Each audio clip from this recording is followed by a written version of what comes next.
Hey everybody, so this is me from the future. Woo, woo, woo. Okay, so I want to give a quick disclaimer for this week's episode.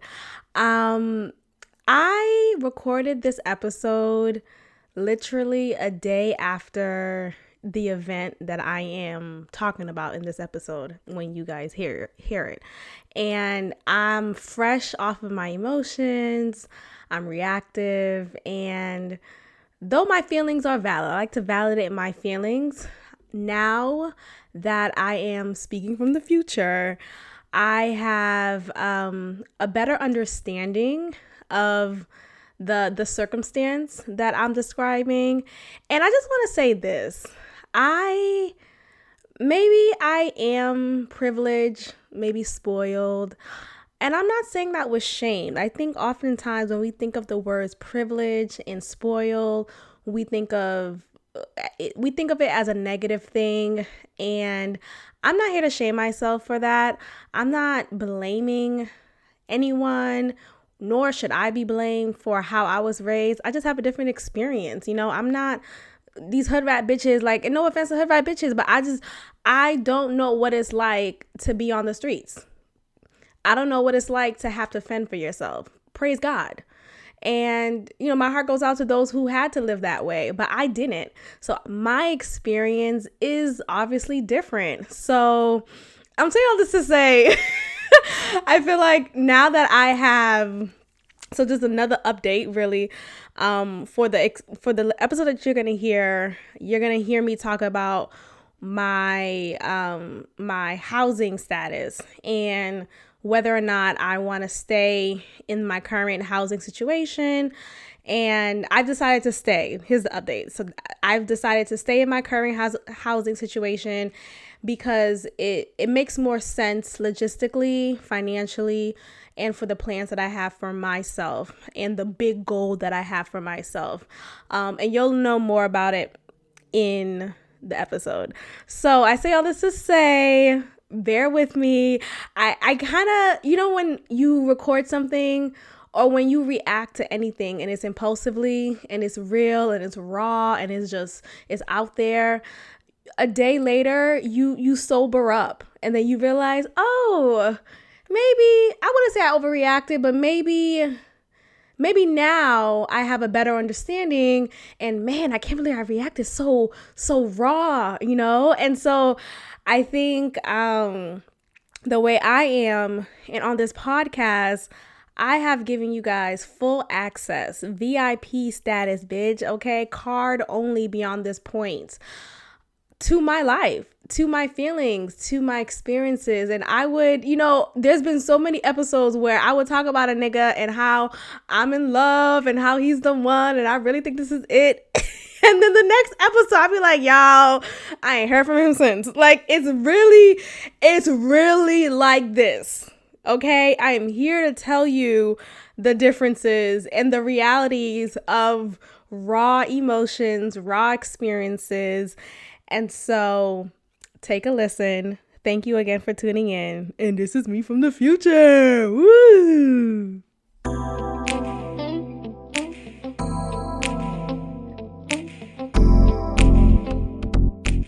Hey everybody, welcome back to another episode of God Built This podcast. I'm your host Maxine, and we're on episode 101.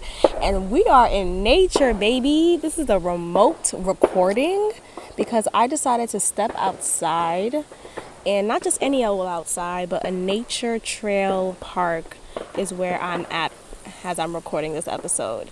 And there's a couple of reasons for that. Not because I just love nature, which I do. I love being outside. I love being one with the earth and the shit on the ground that these dog owners don't pick up. But I have a couple of things I need to get off my chest, and I don't feel too comfortable at the residence I've been staying for the past 3 months now. There are bikers riding, of course, which is their right. There's a trail right in front of me because this trail does not include a picnic area. I asked this Hispanic woman who was walking by with a full-on scuba gear uniform. And she's like, no, no, no, no, no, no picnic, no picnic. And it was at that point I realized I'll just sit on this bench and record this episode. So here we are. And I think let me try to think of where to begin. Child, let's begin with gratitude. I am grateful for my friend, and I'm gonna give her a shout out real quick, Julie. Thank you. I'm just so really grateful for the friendship that we have.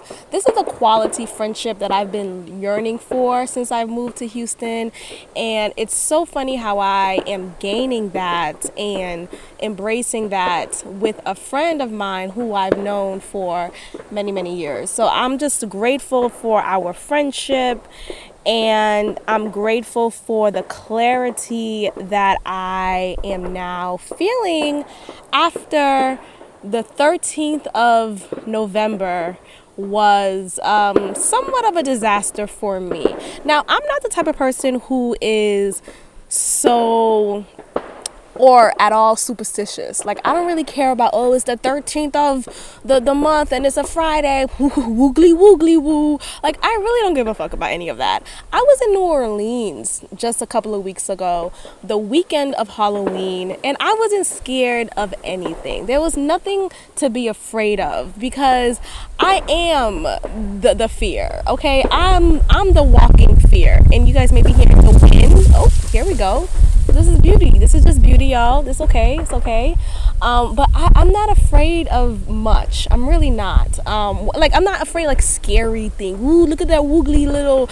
I remember as I was in New Orleans, there was, this is my first time in New Orleans, and I'm aware of the culture there and the liveliness.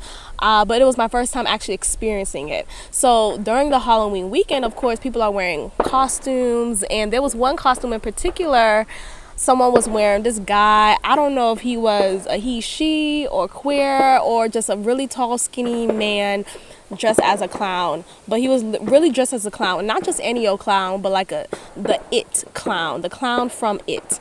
And I laugh in the fear, in the presence of fear. I laugh at a lot of things because that's my coping mechanism. And you guys are probably also hearing gunshots right now. I'm in Texas. Okay, even though there were signs before I came into this trailer that don't bring any firearms, niggas don't give a fuck. White niggas are that too. These bikers are riding through and they're looking at me like, hey, like, wow, I'm doing a recording. Yes, the fuck I am. So anyway, I laugh in the presence of fear because that's just how I love to laugh. And I laugh when I'm nervous. I laugh when I'm even afraid. I laugh when I'm happy. I laugh when it's funny. I'm a laugher. I will laugh. If nothing else, I'll laugh. As I'm crying, I will laugh. Okay? That's me. So as I was walking in the gravel streets of New Orleans during Halloween weekend, there was this this man, whomever he whatever it was, he was dressed as the It clown, Pennywise, and I noticed he was behind me. And then there's a couple people walking out. There's a lot of people walking out on the streets, but in this alleyway, the amount of people were a reduced number at this point. So I noticed behind me, he wasn't right behind me, like all up on me. I would have punched that nigga right in his dead ass face. Play with me. But he was behind me. So I turn around and you know how you turn around and you catch another glance, like, wait, did I see what I just saw? So I turn around and I see this clown, a whole clown, looking crazy. Like, if I was easily afraid, I would be afraid. And I guess clowns, if nothing else, clowns have a little scary type of feel to it, but I still am gonna laugh. Like, that's just me. So I turn around, do a second glance. He notices that I see him and I recognize, oh wow, you are a clown. And these costume wearers, once they realize or think that you may be afraid of their costume, they will see this as a prime opportunity to scare the living shit out of you, or at least attempt to. So he then walks beside me, not too close to me because still 6 feet, nigga, but he's walking at an angle that's to my left. And he's walking in a way that actually is at, like, he's walking forward, but he's turning his head facing me. And the way that his mask is already positioned in his head is like it's a sideways mask. So he's wearing this funny, scary in a funny way, Pennywise clown ass mask, and I'm standing, of course I'm on the strip by my goddamn self and I'm walking by myself, and he sees me as a grand opportunity to try to scare. So I'm noticing that he sees me, and I'm like, okay, he knows that I was looking at him and he probably thinks I'm afraid. So in this very moment, what can I do to trip him up? Hey, how you doing? And that's exactly what I did. I was like, hey, how you doing? I'm like, hi, how you doing? Hello, hi. Like, you want to act all stupid and weird and not, and mind you, he's looking at me, he's not saying anything. He's walking kind of like this sauntering look. And I'm just like, nigga, relax. Please relax. So anyway, I say all that to say, I forget exactly why I brought that up. Why did I bring that up? I say all that to say I'm not easily afraid. And being in New Orleans in the Halloween weekend, I am not easily afraid still. So yes, that's why I was saying that. And fear, I'm not big on superstition. As I was saying, the 13th, the Friday the 13th doesn't mean shit to me. It really doesn't. But yesterday, so I'm recording this on a Saturday. Yesterday was the Friday the 13th of November. And things got a little scary. And scary, here's what scares me. So again, a haunted house doesn't scare me. Ghosts don't scare me. A clown don't really scare me. It's like, ooh, kind of woogly, but it's not. I'm not afraid. What gives me fear is not making it. That's what gives me fear. What gives me fear is having goals for myself and not being able to reach it. What gives me fear is falling victim to obstacles that come my way and feeling like I can't overcome. That's what fear is for me. Like, I'm a nerd when it comes to fear. I'm not afraid of the things that normal people will be afraid of, like heights, I'm not. Doesn't mean I'm like, because I'm not afraid of heights doesn't mean I'm necessarily going on mad roller coasters. I don't care for it. But what really scares me, what really trips me up is shit that I have planned for myself and not being able to fulfill them. That gives me fear. That makes me crumble. That makes me tremble. That makes me go in a corner and fall the fuck out. That's what fear is to me. Okay? Boom. Context. So 111, and lately I've been very keen on recognizing numbers, the continuation of numbers, the repetition of numbers, and the impact of that, the meaning behind it. Whether it's true or not, I feel a resonance with that. And I've been learning that when you see a repetition of numbers like 111, 444, that means your angels are over you, are protecting you, are showing love towards you. And that's what I've been reading. That's what I've been seeing repeatedly throughout my feed. And that's been resonating with me. So I received that. Okay. 111. Thank you, angels. Thank you, God. Thank you for being with me, for reminding me your presence. That gives me comfort. So I've been noticing that lately. So I get a text at 1:11 p.m. Mind you, I am at the work. I'm at the workplace. I am at travail, okay, which means work in Creole, in Haitian Creole. I am at work. I am at the place where I am creating a livelihood for myself, right? I am at the place where I am creating income for myself in order to have a livelihood, right? So I'm at my workplace, and I receive a text exactly at 1:11 p.m. I received this text from my uncle.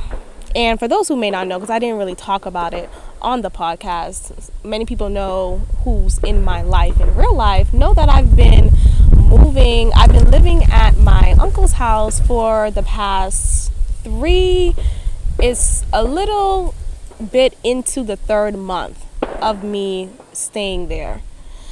And I've transition, but every time I think of that word, I think of just like whatever. But so I moved from my own apartment, because y'all know I have my own apartment, and I moved from my own apartment into his house.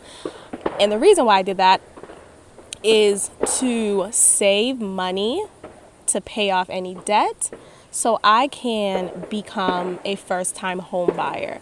Buying a house is a goal of mine, is an accomplishment for me that I would like to see into fruition, and that I am working towards into seeing it into fruition.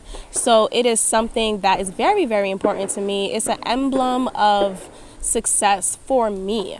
I know not everyone is interested in home ownership, and that's fine, and that's no shade to whomever else is interested or not. That's totally fine. But I am in a position in my life where that is the next gradual step. That is the next natural step that I want to take, because that makes me feel good. And that's what I want for my life. Okay? So I'm saying all that to say, sorry, y'all. I'm saying all that to say that's what the fuck I want to do with my life. So I decided to make that decision to move into his house, because why not save money from paying rent? And excuse this baby riding his bike. But why not take the opportunity to save money from paying rent, right? Market rent, and use that money to put away easily, and continue to save. And my goal, because I already had a goal in my mind, I had the plan set out to stay at his house for no more than a year. I was even going to give myself 6 months to just get my ducks in a row so I could be good to go once I begin the home buying process. Okay.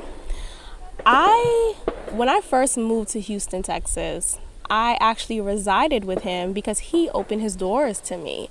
He allowed me to stay at his house. He said, you're more than welcome to stay at my house.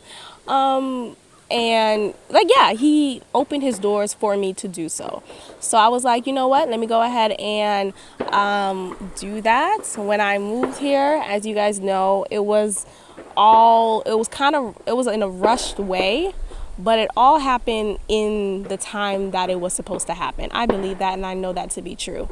So when I moved to Houston initially, I stayed at his house, and I don't even remember how long I stayed, but it happened. I stayed there so quickly, y'all, because I was really interested in just getting my own place. I did not want to go to a new state and stay at someone's house, especially not in the same way, like, oh, I have my room. I just didn't want to do that. I wanted to just have my own space. So that was not an interest of mine to stay there longer than a month or two. And I really think I stayed there for a month or just a couple of weeks, really. I don't even want to say I stayed there longer than 3 months. So anyway, I stayed there for that short amount of time, got my apartment. I've been at my apartment, or I was at my apartment for 2 years, and then I just moved out and transitioned into living at my uncle's house for almost 3 months now. Now, before I even thought to move back into his house, I asked him, because of course, who's just gonna hop up at his front door and be like, hey, I'm moving back in, bitch? No, I'm gonna ask you first to see if that's okay with you, and I'm telling you why I'm moving in. I'm telling you my goal, which is to buy a house. And so I did that. I asked him months, maybe even weeks actually, in advance, prior to my lease deadline. So I asked him in advance, like, hey, I am interested in buying my first house here in Houston, and I would like to, if it's okay with you, stay at your house for no more than a year so I could save and X, Y, and Z, tell him my plan. And he said, yeah, that's totally fine. You could definitely stay. Like, sounding very welcoming. Mind you, I had this conversation with him in person, face to face. I was in his car actually when I asked him and when he agreed and reopened his door for me to stay at his house again. So I'm thinking, bet, this is a plan, this is a go, great, I'm excited.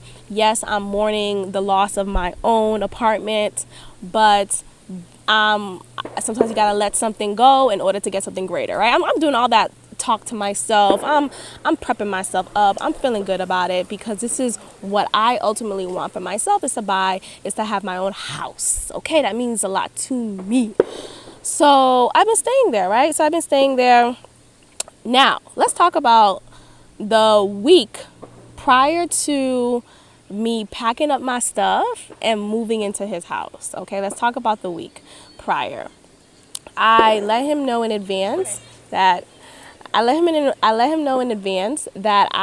am that my lease is ending at this date, and with the next weekend I will be moving in that day. So I'm keeping him posted, keeping him updated, and he says okay, and then immediately his next response is, I wish I had the actual, let me see if I can find it real quick, because I did screenshot it when he texted me this. And that, again, text, okay? Shit I don't like. Stop texting me when you got something to ask me. That's just me.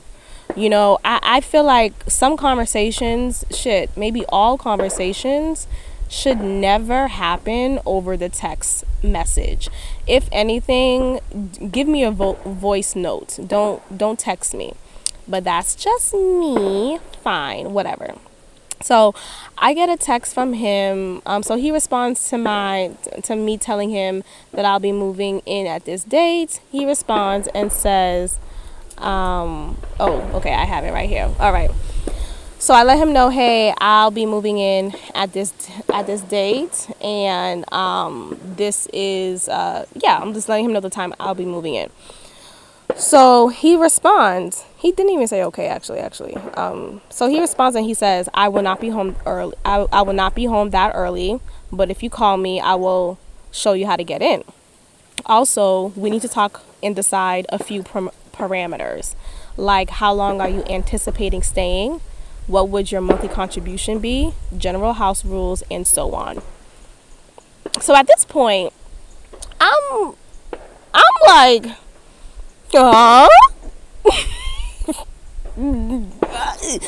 excuse me, what? And I'm reacting this way because I already told you the length in which I plan to stay. Because I said all of this when I initially asked you if I could stay, in which you responded to and said yes. Am I off here? Did you forget that conversation? So I'm taken aback with this text also because he then says, he says the whole, what would my monthly contribution be? General house rules. What the fuck are you talking about? Like, and maybe he doesn't know that I'm a respectful young lady. Right? Like, yes, in my apartment I've had many one-night stands. Let's say that. But the point is, I would never invite these niggas to your house. Like, obviously, right? So I don't know what he meant by general house rules. I don't know what else does that look like. I just know that he sent me that text and it's not sitting well with me. And it's not sitting well with me that he even said the whole monthly contribution. And it's not, and I want to make this very clear because I understand that we live in America, right? I understand that we live in a capitalist society. I understand that capitalism makes the world go round, and it has its good, it has its bad. I get that. So I'm never coming from the standpoint, I want to say never, but I'm not coming from the standpoint of being cheap. What I am coming from is the understanding that I should should have been clear to you in which I in which why I am staying here. I'm staying here to save money, not to then pay you rent because you know what the fuck I'm here for, right? I'm also your fucking niece. I mean, if anything else, if nothing else, I'm also family. I'm also your brother's daughter. I'm also she, right? So I'm also unmarried. I'm also like, if you want to go all the other alsos, I feel like all of that should be taken into consideration. Now, I know it's not good to count people's money. I know it's not good to assume how much one is spending. I just feel like you are not doing bad, motherfucker. Like, you're not suddenly struggling and I just came as an angel and can suspend your struggles for the next few months. No. I'm not here to rescue you out of whatever it is. Like, I'm not that person for you. You are much more established than me. You have your own house. You have houses. You have income. You have your own business. He has a lot of things going for himself while I'm just still getting by, motherfucker. Like, I'm still seeing my way through every day. I'm still putting one foot in front of the other. I'm still going through life. I hope I'm making sense to somebody because I'm still, you know what I mean? I'm not 70, well established, got all this, assets and X, Y, and Z. I am still figuring shit out. Okay? And I think to require and send this through text is just poor taste. To say the least, it is in poor taste, and I was completely disturbed by that text when he sent me that. And it's funny, that's another 1111, but that was sent like I said, that was sent the week before I moved in. Okay, so I get that text from him. I'm taken aback, and I'm like, oh, okay, sure, we could have sure, no problem. We can have this conversation. Okay, fine. So I'm thinking, okay, we're gonna have this conversation in person. Like, this is gonna happen real quick in person. Bam, bam, bam. So the next day, I was on my way to his house. He apparently wasn't. He's out and about doing whatever it is. The point is, we never had that conversation. We never had it in person. We never had it over text, over the phone, through a bird messenger, through WhatsApp. We never had the conversation. It never happened. And so I'm thinking, he said he wanted to have this conversation. I have made myself available to have that conversation. I've called him, actually. He never picked up. I even left a voicemail. Who leaves voicemails nowadays? Am I a job recruiter? How am I leaving you a voicemail? I left you a voicemail, no call back, no text back, confirming you received my voicemail and wanting to start the conversation. Nothing, y'all. Just weird shit, some weirdo shit. So I'm like, okay, maybe he is rethinking this arrangement for me to contribute monthly or whatever it is. Like, maybe he just thought to himself, this is unnecessary, why did I even send that, let me just not bring it up. That's what I'm thinking. Like, maybe he's just gonna exit, nip it under the bud. It's never happened. So I'm like, okay, because it's 3 months now. Like, 3 months, the conversation never happened. So I'm thinking to myself, okay, well, let me just continue to go about my business, and let me give you guys context some more. This house that I'm staying in is mostly occupied by me. Let's just say that, because he is out most of the day. He comes home late at night. Sometimes he doesn't make it home. Sometimes he's out, I don't know, going about his business, okay? Which is fine. Do you. I don't give a fuck. But the point is, I am there by myself. There's not a lot of people in the house. It's not like I'm like hopping over heads to get to the bathroom. Everyone's in their own space. My two cousins, they spend time there sometimes, but sometimes like their time is split between another house. Okay, so the point is, I'm there by myself. I'm not inconveniencing anybody. Yes, I'm using the water because I gotta take a fucking shower. Basic home shit, right? Yes, I'm using the gas so I could cook and eat. Basic home shit. The point is, none of what I'm doing is inconvenient to you. And maybe I'm not, maybe it is because I'm not realizing it because I'm a homeowner. I'm not realizing it. But none of what I'm doing is inconvenient to you. It's really not inconvenient to you. It really isn't, okay? I'm clean. I'm a clean bitch. I clean as soon as I'm done cooking. I clean while I'm cooking. I pick up after myself. These motherfuckers don't, actually. And I mean, I'm not even gonna go in too deep, but like, I am not in company with people who care about cleanliness the way that I do. That's me. I'm OCD with my shit when it comes to cleanliness. I clean as I'm speaking. That's how much I'm cleaning, okay? There's shit in the freaking sink. There's stuff on the floor. Yet I clean after my part, and I'm also just clean after them. After they cook and or eat something, the plates are left out. I'm gonna clean it because I can't live in an environment that's dirty. I can't live in an environment where I'm cooking and there's still plates in the sink from 3 days ago. I'm just gonna clean it. And there's a lot of people like to disregard their own cleanliness when it comes to dishwashing because they have a dishwasher.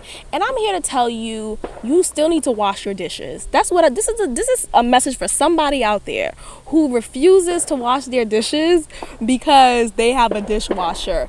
I'm here to tell you, wash your own dishes. That's what I'm here to tell you. This is a message. You were looking for that sign. You were looking for that message. I'm here to give you that.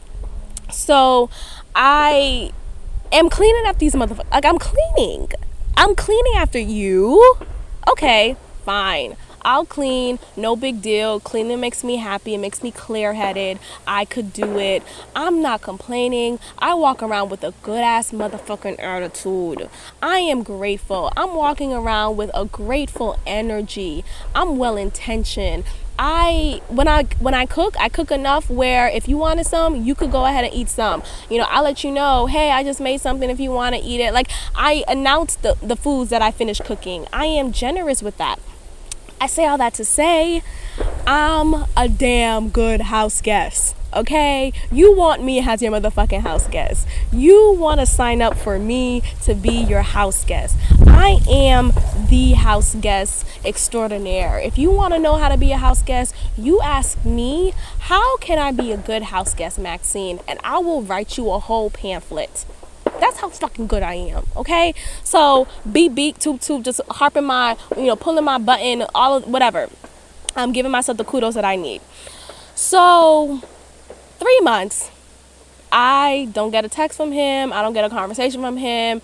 And sometimes most times actually, we pass each other as ships in the night or trains in the night, whatever the saying goes. The point is, I mostly don't see him at the house. And if I do see him, it's early in the morning, I'm getting ready to go to work, he's getting ready to go to work, boom, boom, bam. Late at night, he comes home, but I'm already in my room. I'm winding down. I'm going to sleep. I'm not waiting in the living room, waiting for you to have a conversation with me. Like, what the fuck are we doing? The point is, you're the man, you're the house owner here. If you want to have a conversation with me, you could ask me, hey, are you busy right now? You see my car at the house, I'm there. You could give me a text. You can knock on my door and ask me if you're free to have a conversation. We could have this conversation. We could continue this conversation from a week prior when you send me that text. prior to me moving here, okay, moving into your house. So I finally get a text from him, okay, 3 months in, me thinking that, he was nipping it under the bud. He probably thought to himself, or maybe he spoke to someone about it and they convinced him, like, man, come on, she's family, you shouldn't make it a big deal. And that's the thing, there's a lot of people, and I think, look, I understand that some people who spot at other people's houses, they come in with a plan, or they say, I'm gonna stay here for 3 weeks, for a couple of months, or whatever. And sometimes it doesn't go that way, right? Sometimes they're staying there 2 years, 3 years, and next thing you know, they're there a whole 10 years. Like, that's not gonna be me. Trust and believe. And I feel like, had he have a conversation with me in person, or he just knows my vibe, like, that's not me. That's not who I am. I'm never gonna just feel like home in someone else's house. You can do your best to make me feel welcome. I still want my own space. That's just me.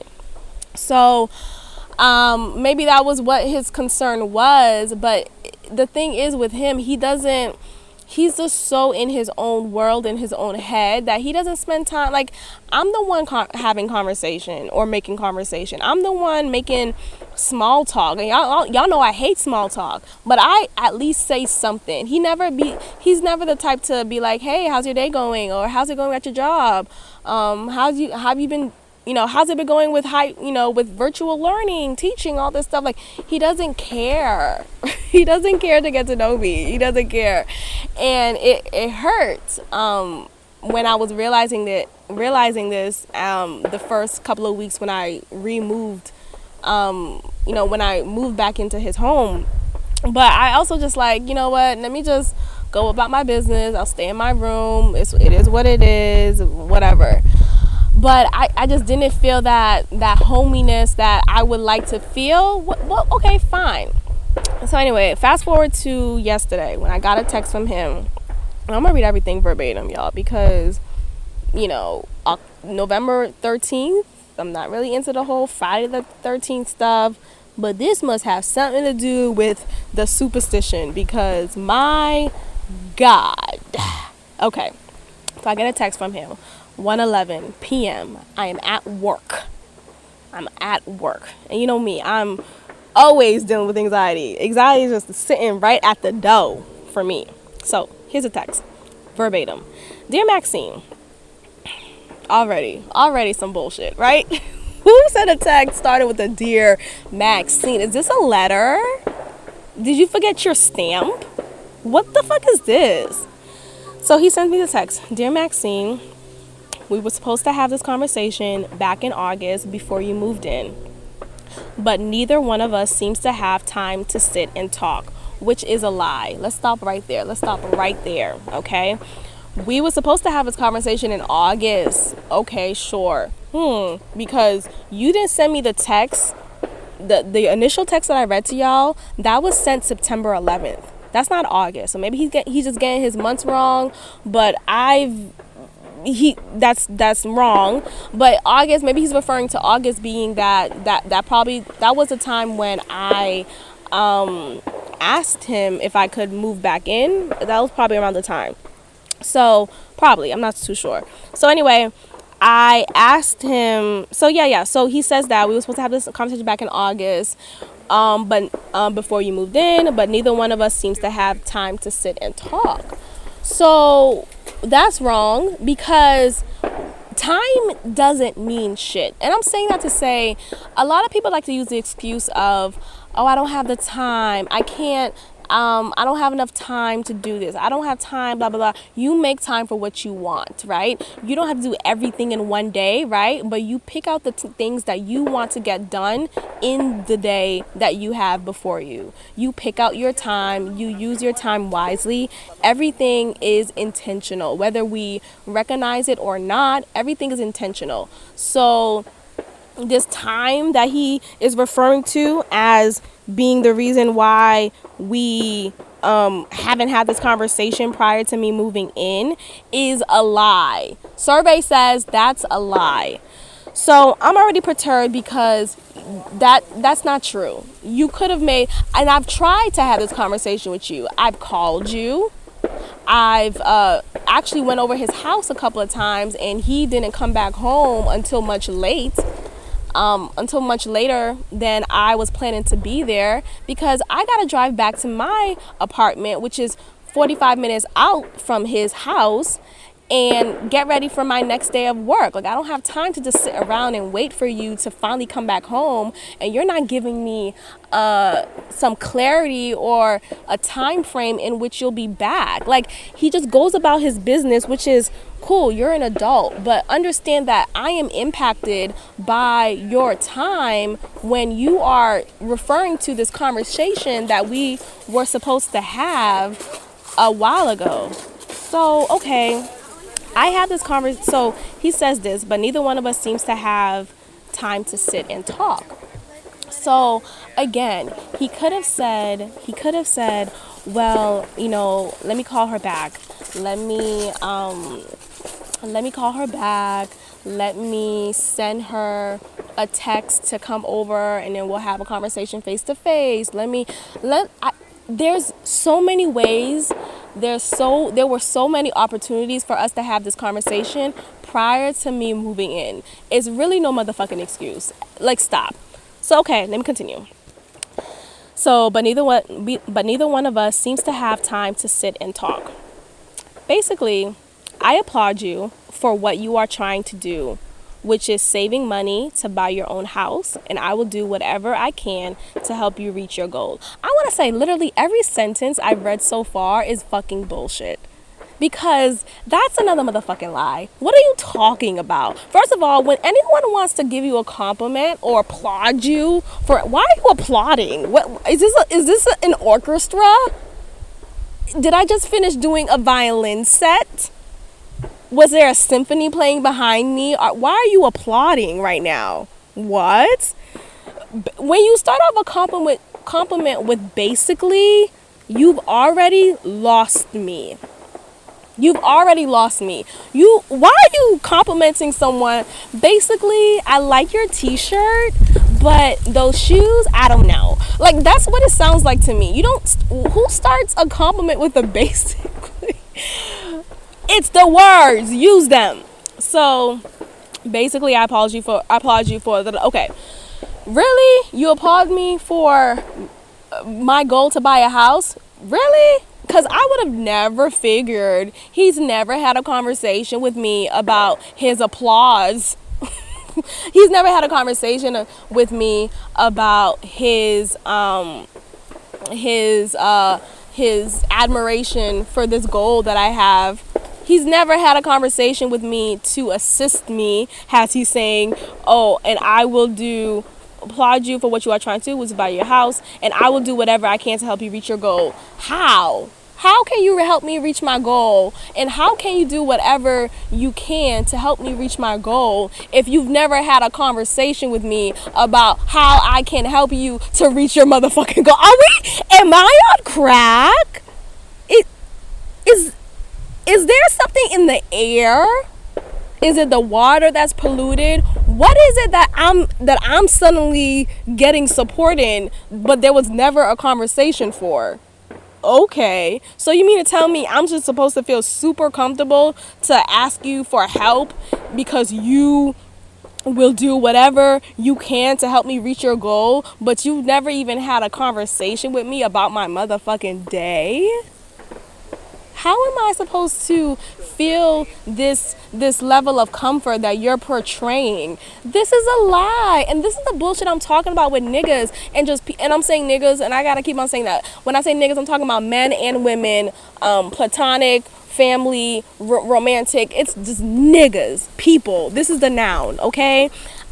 That's the shit I'm talking about. People like to just say shit that they don't mean when you didn't have to say it at all. You didn't have, and I'm going back to LL Bay real quick, because you didn't have to invite yourself to this New Orleans trip that I had for myself, because you didn't have to. Nothing was asking for you to come on this trip. And going back to this present story, I'm just bringing that to a reference because I just thought about that real quick.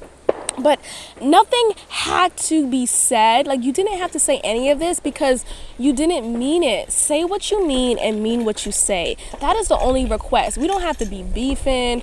We don't have to have foul words used against each other. Just keep it a buck.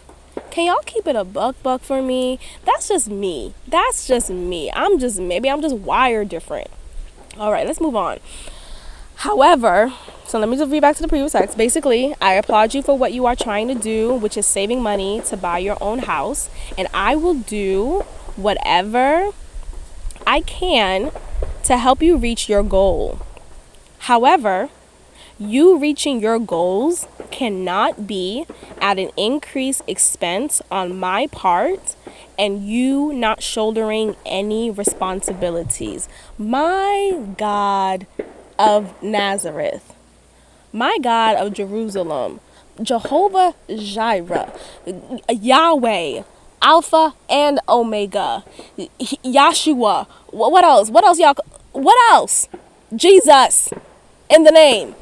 What in the world? How? I'm gonna read it again because my God. So, however, y'all are crying right now and laughing right now at my expense. So please be mindful. It's like, no, go ahead and laugh. I'm laughing too. After I cried, I've laughed. Y'all know. However, you reaching your goals cannot be at an increased expense on my part. Please point to me, where is the increase in expense? Please point to me, where is the increase in expense? Because if I could just see a spreadsheet, do you have a spreadsheet of these supposed increased expenses? Is there a calculation that I could refer to? I'm sorry, where's the evidence? Oh, are you referring to me turning on the lights? Is that such an increased expense that is putting you at odds? Are you referring to when I opened the fucking gas so I could heat up my noodles? Are you referring to when I'm boiling beans so I can make my rice?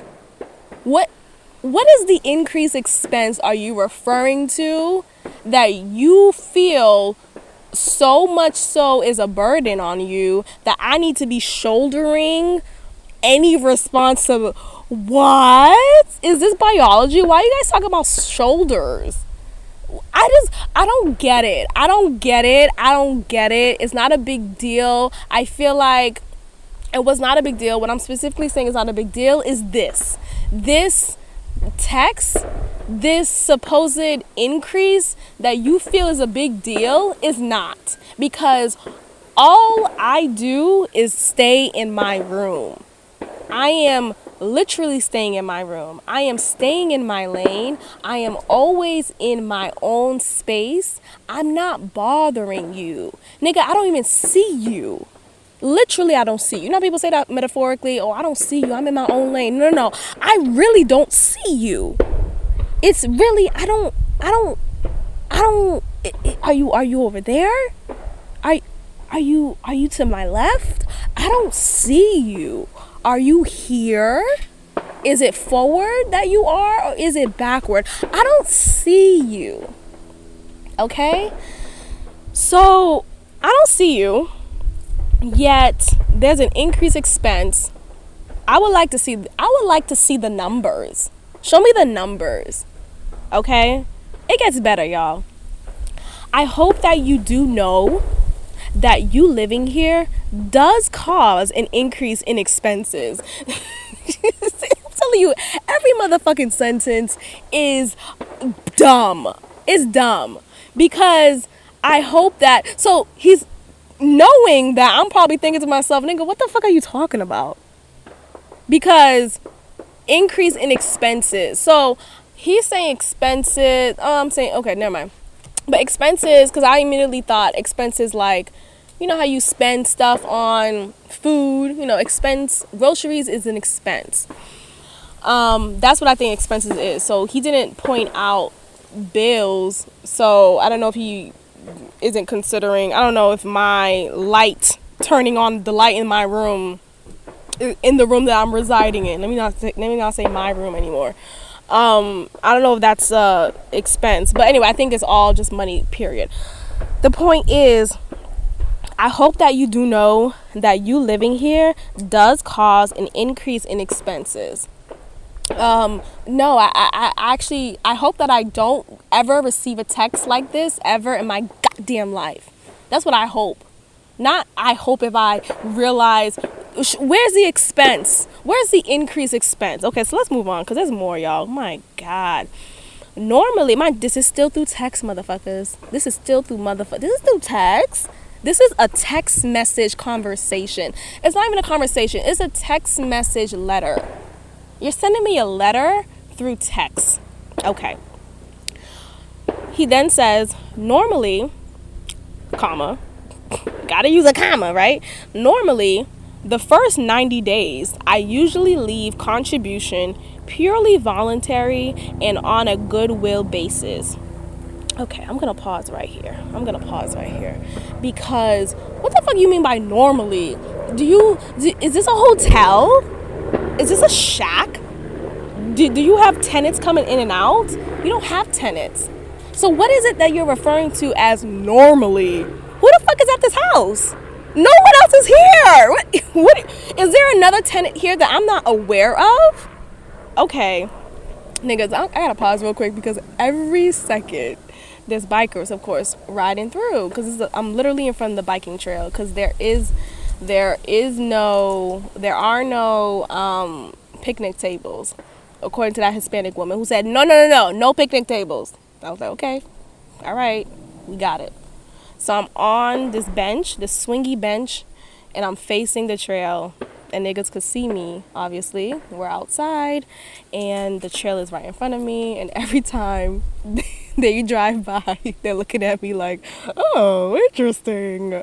Because you see this whole mic setup, you see my computer, you see these wires, you see just me, you see my phone, you see me talking to myself, talking to this mic, but essentially to myself, to y'all, and they're just like, oh my gosh, look at her. Some people are just like smiling and waving, think it's cool, while others are just like looking like, oh, interesting. These motherfucking kids, these white kids are just like, oh, turning back and looking at me like, mom and dad, your parents, get your child to walk forward and look at what's in front of them. Anyway, so I say all that to say it's just a little interesting, but I don't care. I'm getting this shit off.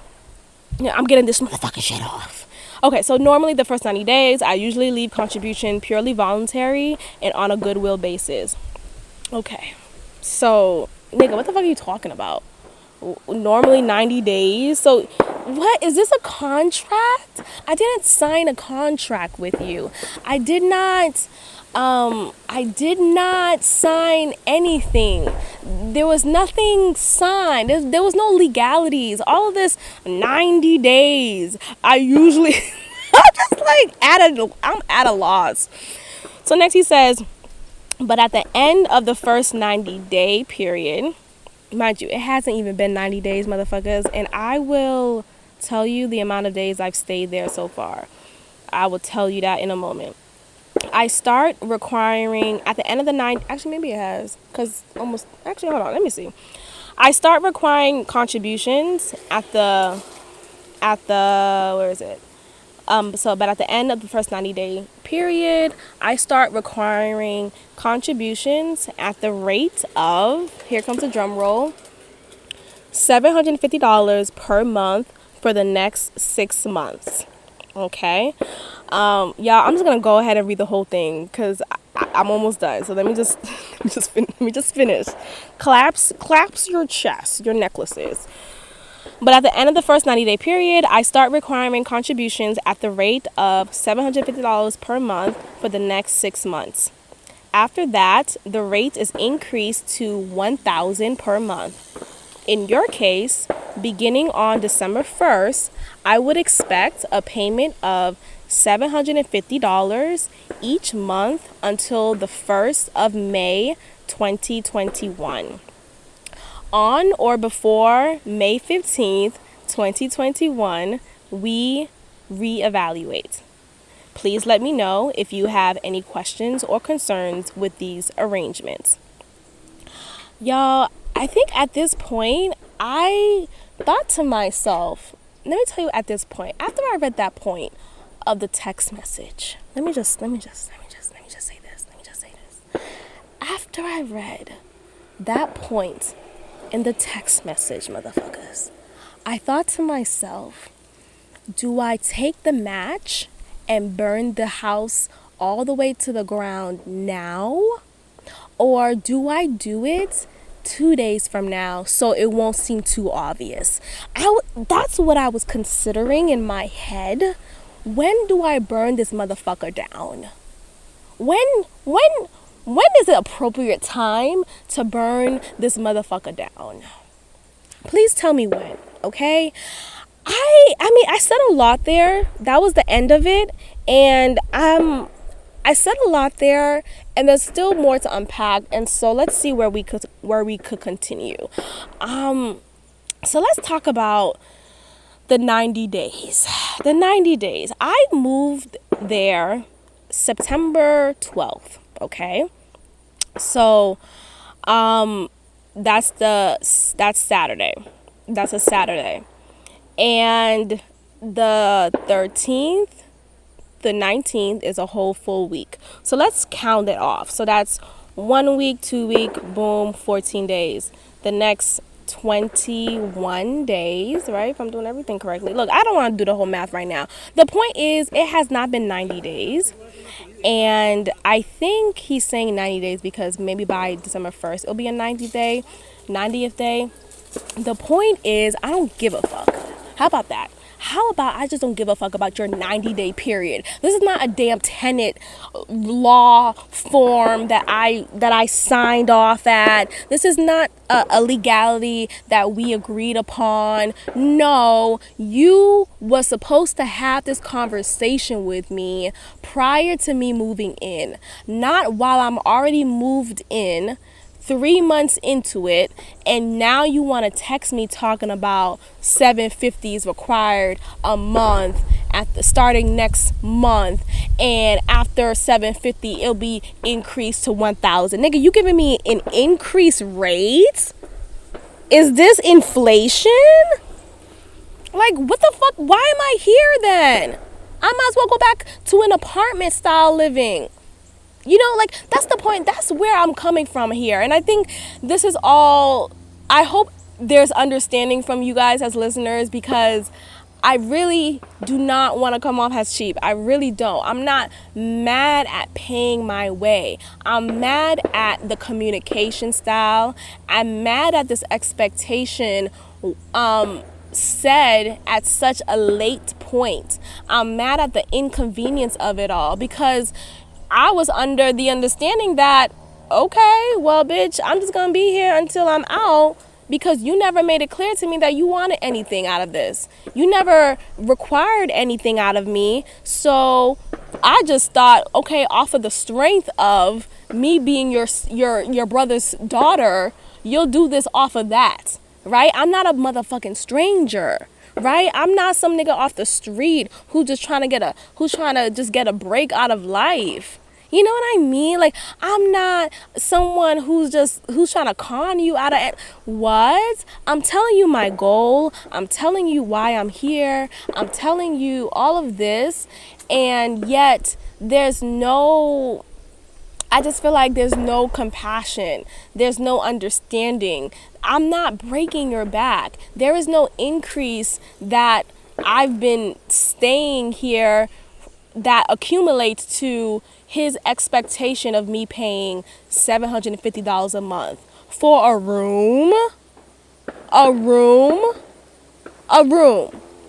I'm in a shared community. I'm not in my own guest house. No. I'm sharing the whole house with you all. I just have my own room. This room should be $2. Okay, the fuck. Let me stop. But the point is, all of that is unnecessary. All of that could have been said in the beginning, and I could have weighed out my options prior to me deciding to move in with you, prior to me thinking that this was a good option for me, because you would have had this conversation with me ahead of time, and I would have decided whether this was a good fit for me or not. Okay? So, and all of this technicality, the way that he's speaking to me, after 6 months, it'll increase to 1,000. We'll reevaluate. Who the fuck are you talking to? Reevaluate? Reevaluate? Is this a contract? Nothing was signed. Nothing was discussed. I didn't have a lawyer present. All of these things really just don't sit right with me and my spirit. And I, as you guys know, I am very big on honoring my body, recognizing how I feel, how my body is responding, and going from that. Because my body never lies. I know what the fuck is up before it happens, before it unfolds. So I will honor that, and I'm getting the fuck out. How about that? And maybe that's me being impulsive. Maybe it is. But I also... sorry, that's the wind. Let's calm down. Calm down. But the point is, there is no excuse to suddenly have this expectation and not assume, not consider, will this be an inconvenience to Maxine? I'm not, and you might be thinking, well, you may be an inconvenience to him, you're at his house. I'm not an inconvenience. I'm not an inconvenience. He's never home. What expenses are you spending on now that I've been here for the past almost 3 months? I haven't even been here like that. Like, I literally just woke up here. The fuck? What increased expense? Sometimes, mind you, he doesn't really cook like that. Sometimes he does cook. Okay, we'll eat food together as a whole. Me and my cousins and him. That's cool. That's fine and dandy and all. But he's not spending mad money on groceries. He hardly buys groceries. What? I'm the one buying my groceries. I'm the one cooking for myself most of the time. And the other times, I'm either ordering out, and the very few times when he does cook and have the whole family eat as a whole, then I'm eating with them. I'm eating as a whole with them, with the community. But other than that, I'm taking care of me. I'm just sleeping here for the time that I was. I'm just laying my head here as I'm stacking up my money, as I'm paying down debt, as I'm getting my credit strengthened even more. That's all I'm doing. Nothing of my presence is an inconvenience. Nothing of my time here has contributed to an increase in expenses for you, so much so for you to put a number of $750 to it. I'm buying bullshit. I'm sorry, that's bullshit. Okay? You're not gonna play me. And you know why I feel like it's even more of a play on me, like you're trying to get up on me, is the past couple of weeks now, okay, he's been having renovations done at the house, okay? Renovations done by this woman who don't know what the fuck she's doing. And I'm saying that with confidence because I don't know what's going on at the house.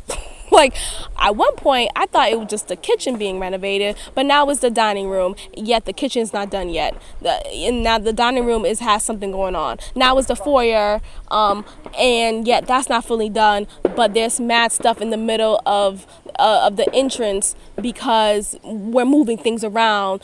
It's such an inconvenience. If you want to talk about inconvenience, I'm inconvenienced. For 3 weeks, the kitchen was tapered off. There was tape blocking the entrance to the kitchen because it was being remodeled. And let me tell y'all this. he didn't tell me anything about these renovations. He didn't let me know that this was going to happen. He didn't let me know how long the job will be. He didn't let me know, hey, just a heads up. He didn't say shit to me. I woke up one day and guess what I noticed? It smells like paint. I walk downstairs. I see 2 Mexicans downstairs painting the fucking foyer. Am I saying it right? Foyer? The foyer? I'm trying to say it in French. Foyer. But that's the like nothing. I walk down. I'm almost like I want to say I'm almost naked. No, because I wasn't obviously walking around his house naked. Even though I was in the house most of the time by myself, I'm never that comfortable to do that at someone else's house. But the point is, I was never forewarned. I was never considered. I wasn't made to give a fuck about. Okay? And I feel like that's fucked up because it is fucked up. Not just I feel like it's fucked up, it is fucked up. So that's why I'm feeling like it is. And all of these renovations are happening and it seems like nothing's really getting done. You know how when you're doing 10 things at once, but not one of those 10 things is completed. So you're just like, wait, did I really do anything? That's what the house looks like right now. Just the other day, I come home and these construction workers are still at the house and the front door is gone. I'm sorry. There's no front door anymore. Where's the door? So I see the guy up front. He's sanding the door down. He's sanding it down so it can have a brighter color. And I'm just thinking to myself, really? Is this really important? Did you really thought this was necessary? You really thought sanding your door down was a needed renovation? What else is... There was nothing necessary for this to happen. You know, it'll be one thing if you want to renovate the dining room, you know, maybe spike up the colors, blah, blah, blah. Nothing was done that was done in a way that was necessary for it to be done. It's like just, I feel like the interior design lady, I think she's milking the shit out of him. And unfortunately, he's buying it. He's buying it. She's milking the shit out of him and she's telling him, you know, we could do this, we could do that, we could do this, we could do that. This door, the front door could have stayed at the front door. Okay? The front door could have remained there. Yet now, so he put the front door back, right? Then I noticed as I'm opening the door, the handle to open the door with, you know, the handle is loose. It's motherfucking loose. So I'm noticing the bottom of the handle is, if I wanted to, I could pull it and it'll fall apart. What the fuck? This is the job. This is the renovation. This is where my $750 will be going towards. This is where we'll be going towards. This is the job that you want to pay for. And that's the shit about these interior designers. I'm not saying all of them are full of shit, but many of them are. Like, if you don't come to them with a clear idea of what the fuck you want for yourself, they will milk the shit out of you. Okay? Tell them specifically, I just want this room done. Yes, they'll offer, hey, I think it will be even better if you have the foyer done and the living room. And how about the bathroom here? Oh my gosh, the first floor bathroom could spice it up if you had this color, this pop of color. No. All of this could be avoided had you just started off with the vision. You never let these people, and who is similar else to the role of an interior designer, that I don't know, but like the people like that, they make money when you are giving them more job to do. You know, when you're giving them more jobs to complete, they make more money out of you. If you just say, hey, I just want the kitchen done, that's it, here's the budget, here's the look that I'm looking for, just do it, right? Then that's not enough money, right? Or that's not more money than they will want for themselves. So they're going to offer, or they're going to suggest and convince you that, hey, you should get this done and that done. How about upstairs? How about the floors? Oh my gosh, you know what? I think the whole house needs to be turned upside down. And that's what's happening. The whole house is being turned upside down. So I am inconvenienced. I'm inconvenienced here. And you know what's fucked up about that? So one, he didn't tell me, like I said, right? He didn't tell me ahead of time. He didn't let me know, hey, by the way, this construction's gonna happen in the next however long it's needed. Just wanna give you a heads up, blah blah blah. Nothing. He didn't say shit about that to me. I just woke up one day and I saw two Mexicans downstairs and I realized what the fuck was happening, right? They're cool guys. I'm doing a joke, y'all. They might not be Mexicans, right? But the point is, they were downstairs and that was the only way I knew. That was the only way I knew what the fuck was happening, okay? So they so now the kitchen is blocked off. It just now recently became open to the public. The fuck, but it was blocked off for a couple of weeks. And he didn't say shit to me about it. He actually spent some nights out of the house and he didn't sleep at the house. And of course, throughout the day and even into the evening and the nighttime, he's not at the house. He's out, whatever, doing whatever, frolicking somewhere. And I'm at the house. So I'm having to deal with the fact that the kitchen is blocked off. There's no way for me to go into this refrigerator. I'm possibly thinking of getting a cooler from my room to just put my fucking to-go meals there. Like, what? This was not what I signed up for. And even if it wasn't what I signed up for, you didn't give me a heads up to let me know, hey, this is gonna happen, so I could prepare. And that's what it is. The preparation he lacks. He wants to come out of left field and let me know, hey, this is what I'm requiring from you, and yet you don't tell me in advance. You tell me while I'm already in here, which makes me feel like I have no choice but to oblige. And that's the devil. And I'm gonna call the devil what it is. I'm gonna call Lucifer what it is. I'm not saying he's the devil. I'm saying that's the actions is devilish. And the reason why I'm saying that is the devil will try to put obstacles in your way to get you tripped up, to make you forget your goal, to make you question whether you can accomplish this goal of becoming a first-time homeowner. And when I got this text from him, I was so taken aback, because y'all know when I feel, right? And I'm always feeling. But when I feel sad, I'm feeling sad. When I'm feeling mad, I'm feeling mad. When I'm happy, I'm happy. Like, I feel my emotions. I am present in who I am. I'm present in my body. I'm all of these emotions. So when I received this text, I was sad. I was hurt. I was upset.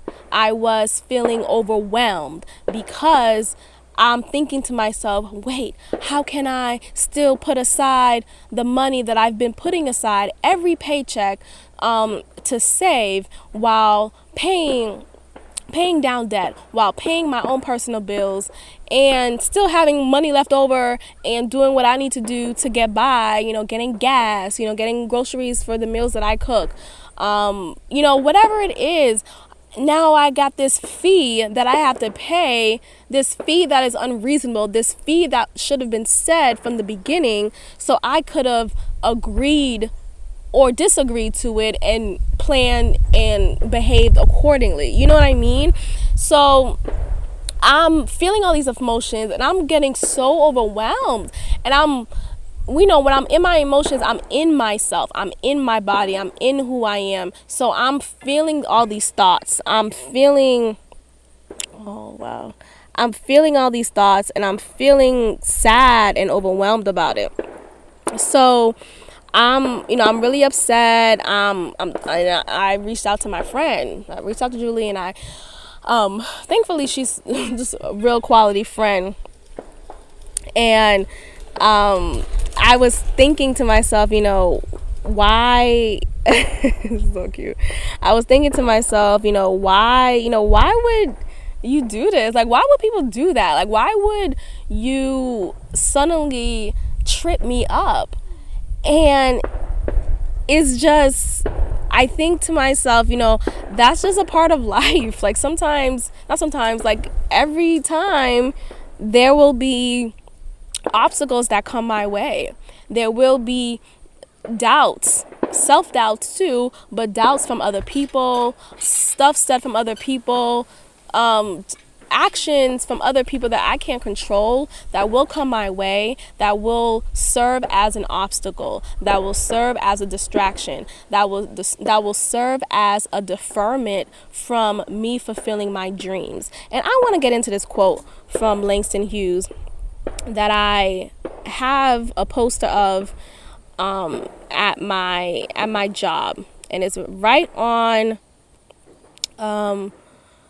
is right on my bulletin board, and it really means a lot to me. So it's not actually a quote, it's a whole poem, it's a short poem, and I'm going to read it real quick. So it's titled A Dream Deferred by Langston Hughes. What happens to a dream deferred? Does it dry up like a raisin in the sun, or fester like a sore and then run? Does it stink like rotten meat, or crust and sugar over like a syrupy sweet?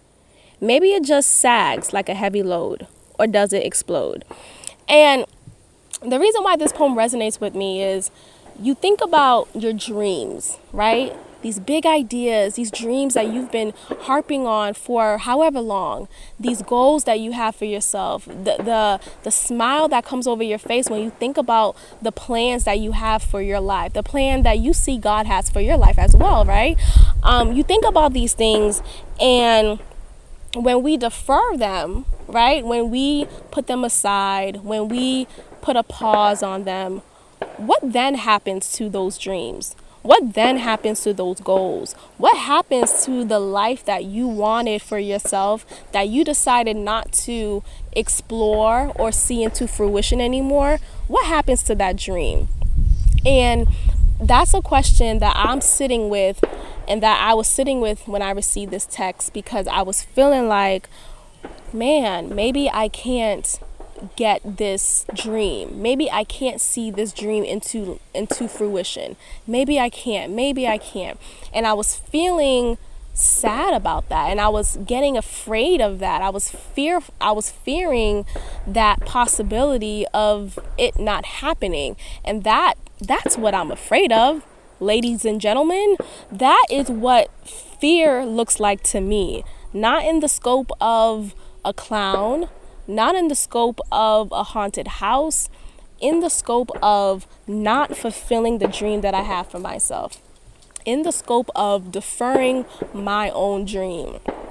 So I sit with all of this, and I, was feeling all these feelings, and I was speaking to my friend about it, and she was definitely of great service, of great friendship, of great quality to me.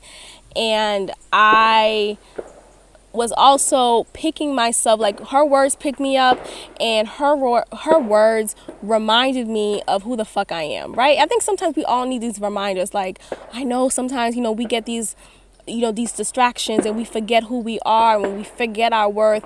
And I'm here to tell you, remember who the fuck you are, right? I'm here to tell you, and here to tell myself, and remind myself, remember who the fuck you are. And I'm saying, and you're probably thinking, how does remembering who the fuck you are have to do with him asking for something? The point is, there is a disrespect, of a lack of consideration, of lack of communication, a lack of lack of a lot of these things that I was experiencing in this home that's not mine. And the lack of that made me feel like I had to just surrender to whatever he wanted me to surrender to, which is paying him this amount and meeting his terms and keeping it to that, rather than, no, you're not going to put me in a corner. You're not going to push me to a position that I was not ready to agree to, without me giving the time that I needed to consider options, and then coming to the conclusion of whether or not I want to move in here. Like I said, this conversation should have been had way before I moved in. okay?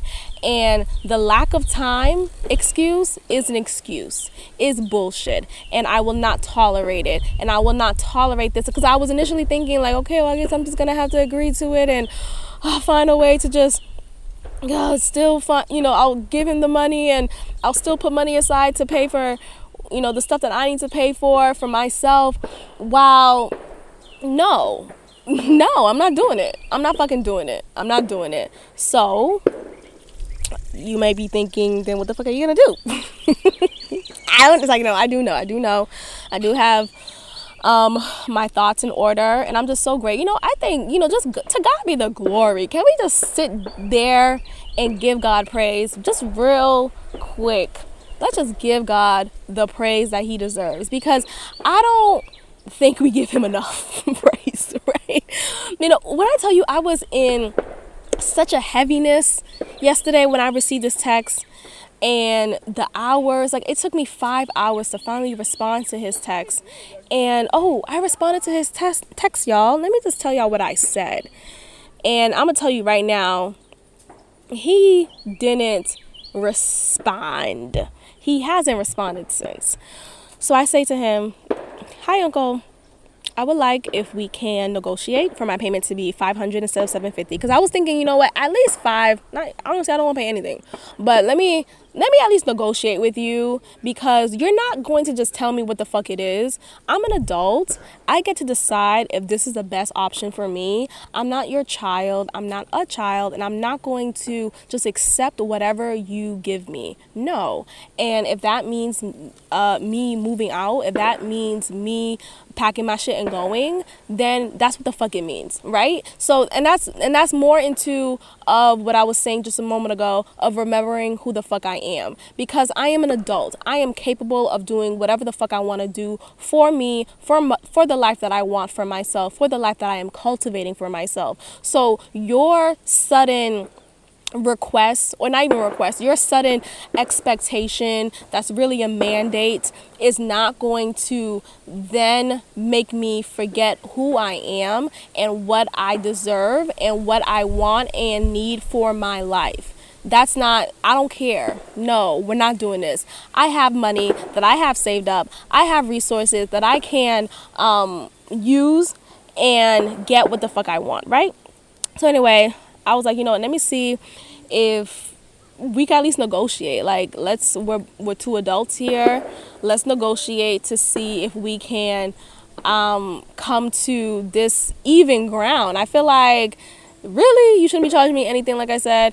And I feel like 200 should really be it. Because, again, with the whole context of me living at this house, me only being the one really there, me having to jump over ladders and construction sites and X, Y, and Z, because now there's construction and renovation happening, me not being foretold about this and having to just roll with the punches, and then just literally, it's me only there. So it's bullshit. And me not receiving the receipts of these apparent increased expenses that you're experiencing with my presence now there for almost 3 months. Like, all of this is just bullshit, and you shouldn't even, like, this is not even necessary. So I say, I would like if we can negotiate for my payment to be $500 instead of $750. Though I have been saving, I am also paying my personal bills and paying off debt. And I feel like maybe he doesn't realize that is also what I'm doing. I'm not just chilling here, right? Not paying any shit, not paying any bills or miscellaneous things that I need to pay for. I'm also taking care of me and doing what I need to do to make sure that debt is covered, to make sure that bills are covered, and I'm doing it. I'm the one doing it. And I just want us to, y'all, and I think what it is, this goes back to my infamous trip to Miami a year ago. Was it a year ago? I think it was almost a year ago, or maybe 2 years ago now. No, I think it's a year ago. And I'm referencing the episode, I'm Rich Bitch, okay? I don't know what number episode that was, but go to that episode, I'm Rich Bitch, and I talk about my infamous Miami trip. And by infamous, I mean horrid of a trip. By horrid, I mean the God-forsaken trip. By God-forsaken, I mean the devil was busy trip, okay?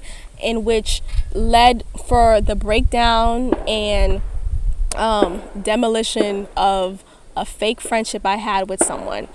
So that, and I'm referencing that point because a lot of people, I won't say a lot, but some people don't like to recognize people for where they are in their life currently.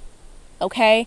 And I'm referencing that trip because everyone on that trip either had a spouse or they were not living on their own. They didn't move to a whole new state on their own. They wasn't living in their own apartment, own house. They were sharing space. They were in their parents' home. They were either in a relationship living with their partner.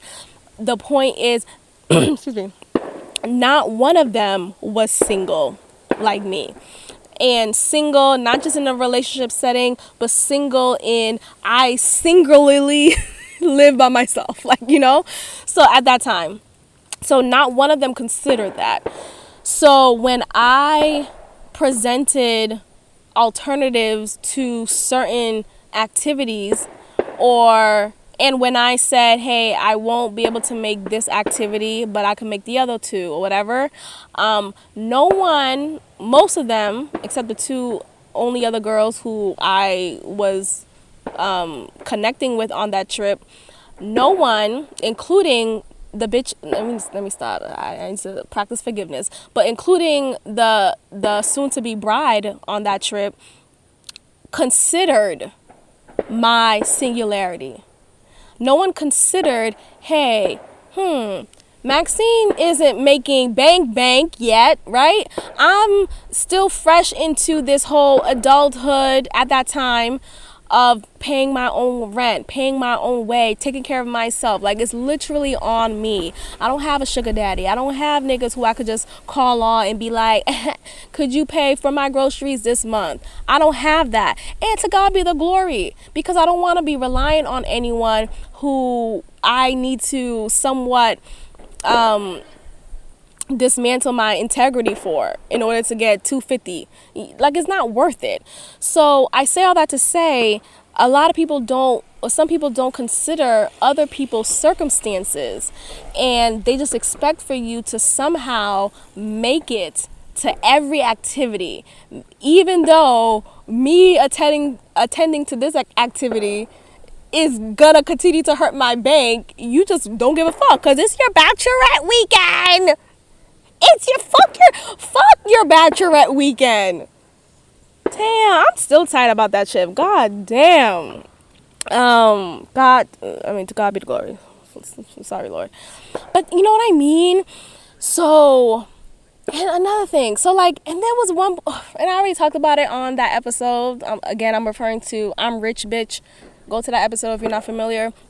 I forgot which number it is, but it's titled I'm Rich Bitch. And there was an activity that we all paid for in advance to attend. We planned for it in advance. We all put down money, and mind you, we were all paying our share for the bride. She didn't pay a lick, a dime, a penny, not a thing. She didn't pay for shit. Her ticket was paid for, her hotel stay was paid. This bitch was living, right? And there was an activity that we paid for in advance. So the day of the activity comes, and she is the one whom we're waiting on. I don't know what the fuck she's doing. I don't know what's taking her so long. She knows that we're waiting to go to this activity, but she is still not ready. And we also, like, it's not like the activity is outside, right outside, right below, right in the lobby, right in the deck. No. We had to go on get in the Uber. The Uber is about 25-minute drive to get to this activity. So there's traffic that we have to consider in order to make sure we make it at the time that we're supposed to make it for to attend this activity.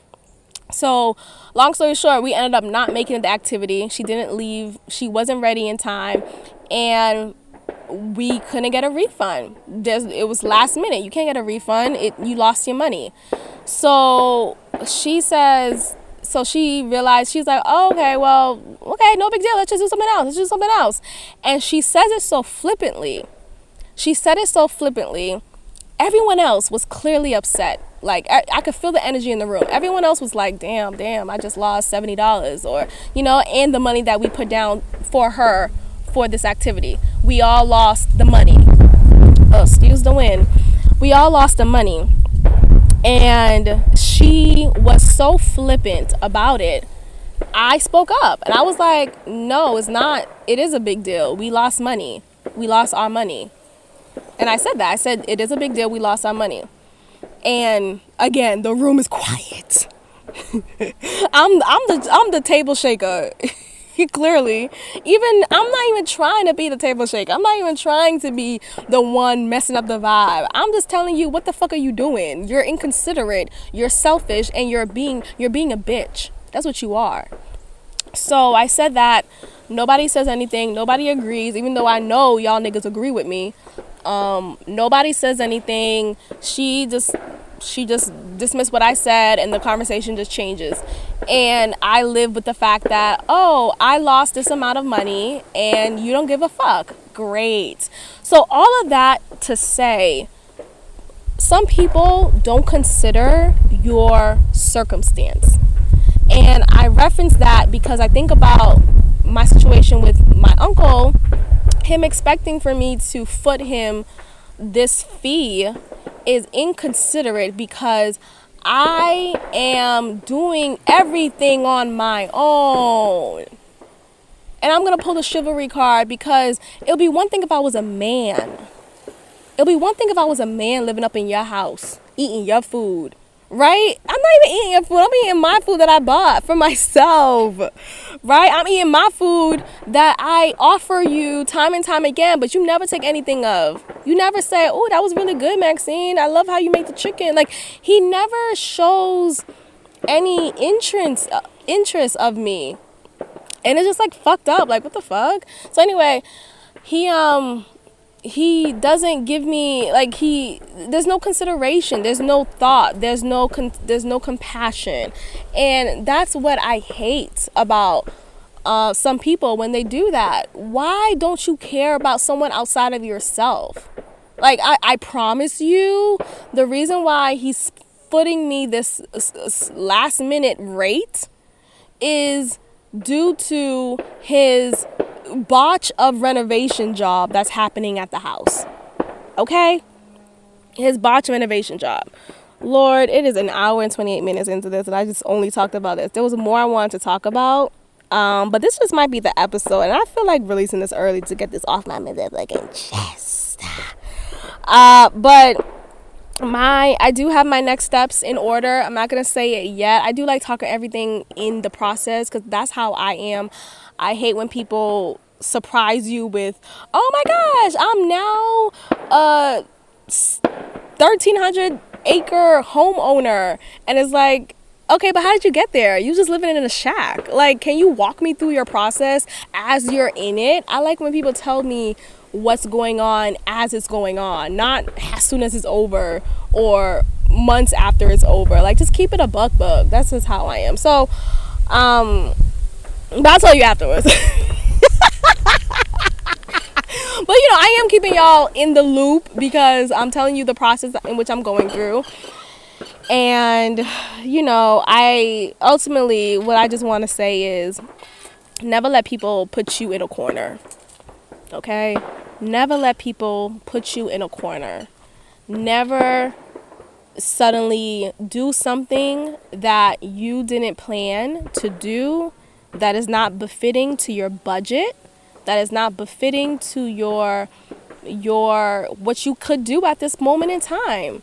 And you have the right to say no. You can still say thank you, thank you for inviting me, or thank you for having me at your house, right? Thank you for inviting me on this trip. And I'm referring to the Miami trip. But there's always room for gratitude, right? There's always room for gratitude.